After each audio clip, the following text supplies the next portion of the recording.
நம் பாட்டிமார்கள் எல்லாம் நமக்கு கதை சொன்னார்கள் தெரியுமா? அழகான கதைகள்ங்க. வாழ்க்கையில் சொல்லி விளங்க முடியாத பல விஷயங்களை கதைகள் மூலமாக விளக்கினார்கள். எனக்கு தெரிஞ்ச ஒரு பாட்டி கதை இருக்குது, திருட்டு நரி கதை. வாளருந்த நரி. எத்தனை பேர் ஞாபகம் இருக்கு? யாருக்கும் இல்லை. ஞாபகம் இருக்கா சார்? ஞாபகம் இருக்கா சார்? பாருங்க, ஒரு நரி எப்போ பார்த்தாலும் போய் திருடி வருமா. குடியானவன் பார்த்துக்கிட்டே இருந்திருக்கான். என்னடா இந்த நரி இப்படி திருடுன்னு சொல்லிட்டு ஒரு நாள் வாழை வெட்டிட்டான். நரி ஓடிடுச்சு. போய் அதுக்கு ஒரே அவமானம். வாழருந்த நரின்னு எல்லாரும் கிண்டல். இது குழந்தைக்கு சொல்லப்படுதுங்க. திருட்டு வேலை செய்யறதுக்கு வாழ இருந்துருச்சு, அவமானம். திருட்டு வேலை செஞ்சா அவமானம். அந்த நரிக்கு தாங்கவே முடியல அவமானம். நேராக அந்த நரி தன்னுடைய கூட்ட தலைவன் கிட்ட கேட்டுச்சான், எனக்கு எப்படி மானம் திரும்பி வரும், முதல்ல வாழை கொண்டு வா, அப்புறம் பார்த்துக்கலாம். நேராக குடியானவன் கிட்ட போச்சான் நரி. சாரி, என் வாழை கொடு, நான் ஒட்ட வச்சுக்கிறேன், உன் பக்கம் வரமாட்டேன். சரி, வால் வேணும்னா என் மாடு இருக்குது, அதில் ஒரு சின்ன கொஞ்சம் குவளையில் ஒரு கொஞ்சம் பால் கொண்டு வந்து கொடுத்துட்டு எடுத்துகிட்டு போகணும். குடியானவன் டீச்சர். ஆனால் ஒன்று, யாரையும் கேட்காம எடுக்கக்கூடாது, கேட்டுட்டு தான் வாங்கணும்.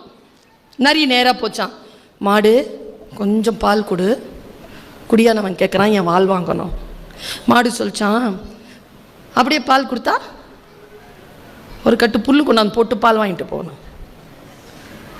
போய் நேராக புல்லுக்கிட்ட கேட்டுச்சான், ஒரு கட்டு புல் எடுத்துக்கவா,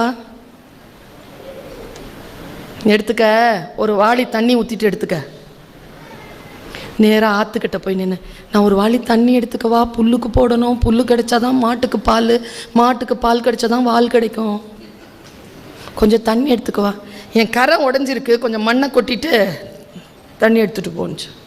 நேராக மண்ணுக்கிட்ட வந்துச்சான், மண்ணே கொஞ்சம் மண் எடுத்துக்கவா, ஆற்றுக்கு கொடுக்கணும், அப்போ தான் தண்ணி கிடைக்கும், தண்ணி இருந்தால் தான் புல் கிடைக்கும், புல் இருந்தால் தான் பால் கிடைக்கும், பால் கொடுத்தா தான் வால் கிடைக்கும்.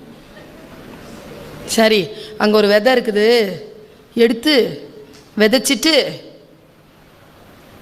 அது ஒரு மொட்டு விடும், அந்த இலையை பார்த்துட்டு மண் எடுத்துகிட்டு போ. இது போட்டுச்சான், உட்காந்துட்டு இருக்குது.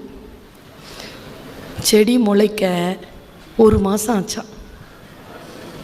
1 மாதம் வரைக்கும் ஒரு இலைக்காக காத்திருப்பது எவ்வளவு பெருமதியானது, ஒரு பொருளை உற்பத்தி செய்தல் எவ்வளவு பெருமதியானது என்பதனை காலத்தால் தான் அது முடியும். காலத்திற்கு நாம் பயந்து கொள்ள வேண்டும். மற்றவர்கள் காலத்தை செலவழித்து சம்பாதிப்பதை நாம் திருடக்கூடாது என்பதனை அந்த நரி உணர்ந்து கொண்ட தருணம் என்று அந்த பாட்டியின் கதை முடிகிறது. இதை குழந்தை மனசுலேயே போட்டுறணும். சொல்லாததெல்லாம் விளங்கும்.